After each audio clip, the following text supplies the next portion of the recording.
SmartMet and Smart2 also understand functions, and there are some ready-made functions already in SmartMet. For example, sum t that you can calculate the precipitation sums with, that's a function. But that's probably the most useful when you are doing your own macro parameters and not so much in editing. But anyway, here is the basic idea about functions. So this is imaginary example, and this kind of function does not exist in SmartMet. Here we have a function called fun that is taking two values in, value 1 and value 2. And then we get the result that is 3. The basic idea with functions is that you put something inside and you get something different out. For example, here the function is defined so that it takes value a and value b and it's adding those values together.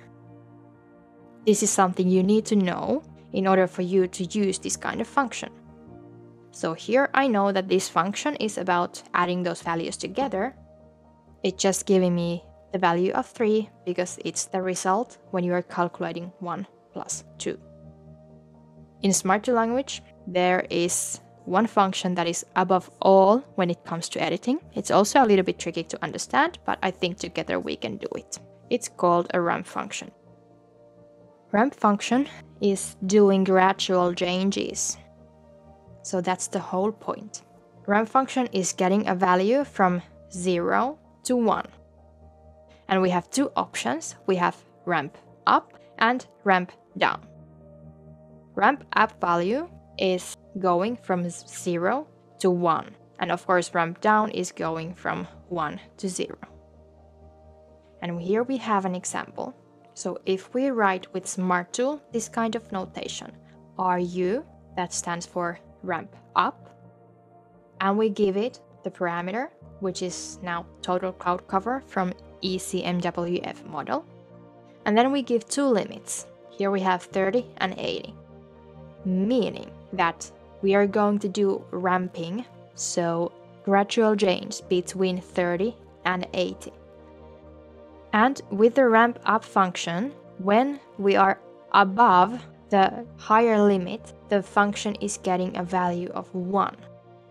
This has very important effects when you combine this with your Smart2 script. So here we have 30% as this red line. So below it, the ramp function is giving a value of 0, because we know that's how the ramp is working. So at the lower limit, ramp up value is 0. And then between the 30 and 80%, the value of the function is gradually going up from 0 to 1. And then once again, when we are at the higher limit, so at the 18%, we are getting a value of 1. So next we can take a look on the closer example, how the values are defined using ramp function. So if elevation angle of the sun is larger than 0, meaning that sun has to be above the horizon. So we are actually trying to refer something that is happening only during daytime.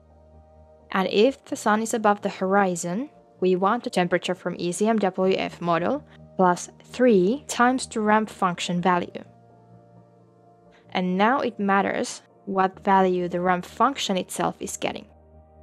If you look at the table here below, when our total cloud cover is 10%, our ramp function value, ramp up, is getting a value of 0.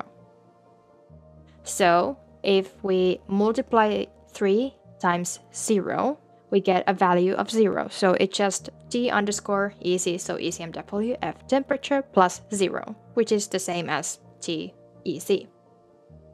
So we are not getting any change here. If we are at the lower limit, so 30%, it's still 0, because that's how it's defined. At the lower limit, it's 0. At the higher limit, it's 1. So still 0 degrees change. But if we are in 40%, we are in the middle of this range, which means that our ramp function is getting a value of 0.2, because it's a linear change from 30 to 80. So the values are also linearly distributed there in between. And if we multiply this 3 by 0.2, we're actually getting a value of 0.6 degrees.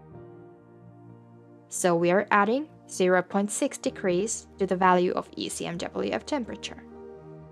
And that would be our edited temperature, so the black parameter.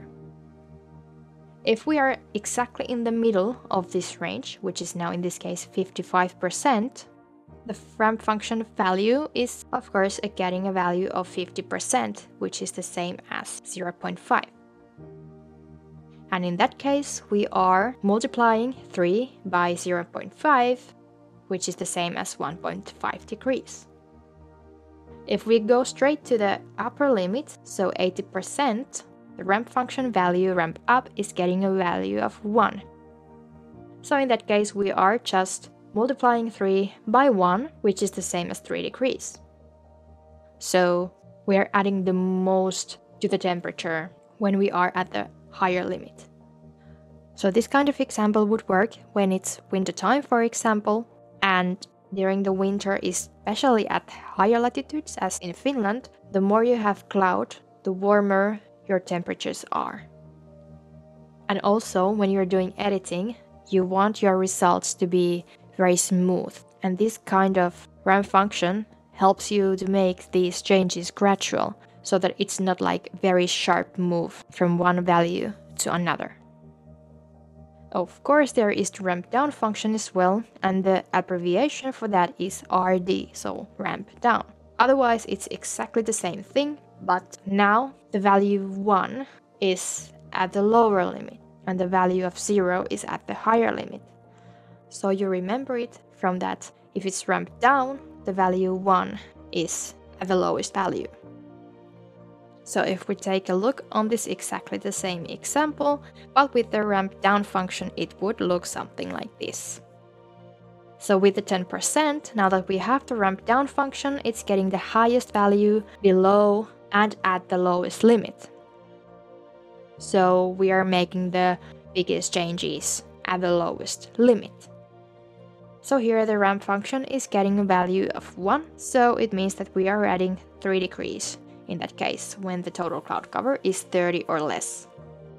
And when we are above the highest limit, we are actually getting a value of 0 to the ramp function, so we are also making 0 degrees addition to the ECMWF temperature, because once again we are multiplying by 0, which results 0. And when we are in between, once again in 55%, we are exactly in the middle of that range from 30 to 80, so it's 50%, so it's 1.5 degrees.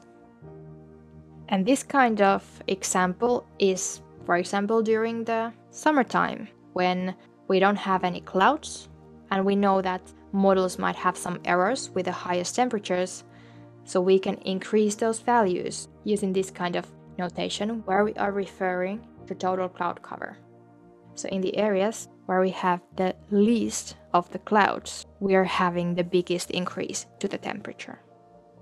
And if we have mostly cloudy weather, so when the total cloud cover is over 80%, we are not increasing the temperature at all.